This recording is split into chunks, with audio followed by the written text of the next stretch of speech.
I need to get this off my chest because I feel like I'm living in a strange, silent limbo. My husband found my secret fetish account, the one place where I felt seen and desirable, and neither of us has said a word about it. We're just pretending, acting like everything is normal. But nothing is normal, and I don't know how much longer I can keep up this act. First, I have to give you some context, because this didn't happen in a vacuum. My marriage has been rocky for the last couple of years. We moved to his home country, the UK, and I'm originally from a European country. I have no family here, no support network, just him.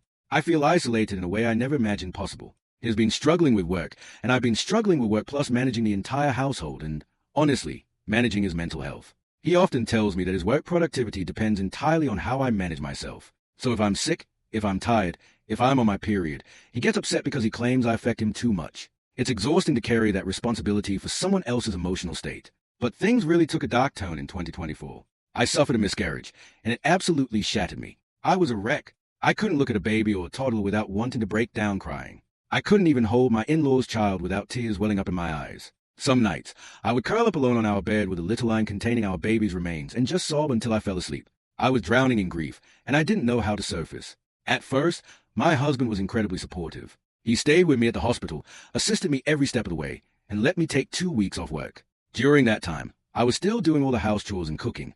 I was desperate to get back to normal, so I buried my issues deep down. I thought if I just kept moving, kept doing, I could outrun the pain. But grief doesn't work that way. Then, about a month after the miscarriage, something in my husband flipped. It was like a switch had been turned off. He became upset that I couldn't keep up with the house or my work. He said I was cooking shit food.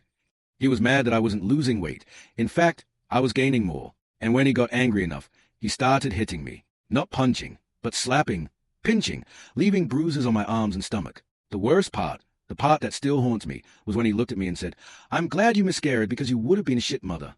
He repeated that line over and over in many arguments over the following year. Every time he said it, I felt a piece of my soul die. I hit my breaking point one night during a particularly bad argument. I told him I didn't want kids anymore. I told him he had absolutely crushed that dream for me. And then I said that if he hated my body that much, he could go out and sleep with other people because I absolutely didn't care. He had threatened to do it before, saying he hated my body and was tempted to cheat. That night, he left the house. But he came back a while later, knocking on my bedroom door. We had started sleeping separately. He said he couldn't do it. He said he couldn't cheat on me like that. I didn't know whether to feel relieved or even more trapped. For a long time after that, we didn't share a bed. Every time he brought up kids, my answer was always the same. I don't want kids. He finally stopped saying I'd be a terrible mother, but he never stopped criticizing my body. During fights, he'd pinch my arms or stomach hard enough to leave bruises and say things like, "You think I like fucking your fat?" Even during supposedly sweet moments, he'd turn the conversation back to my weight, telling me how my body was affecting his mental health.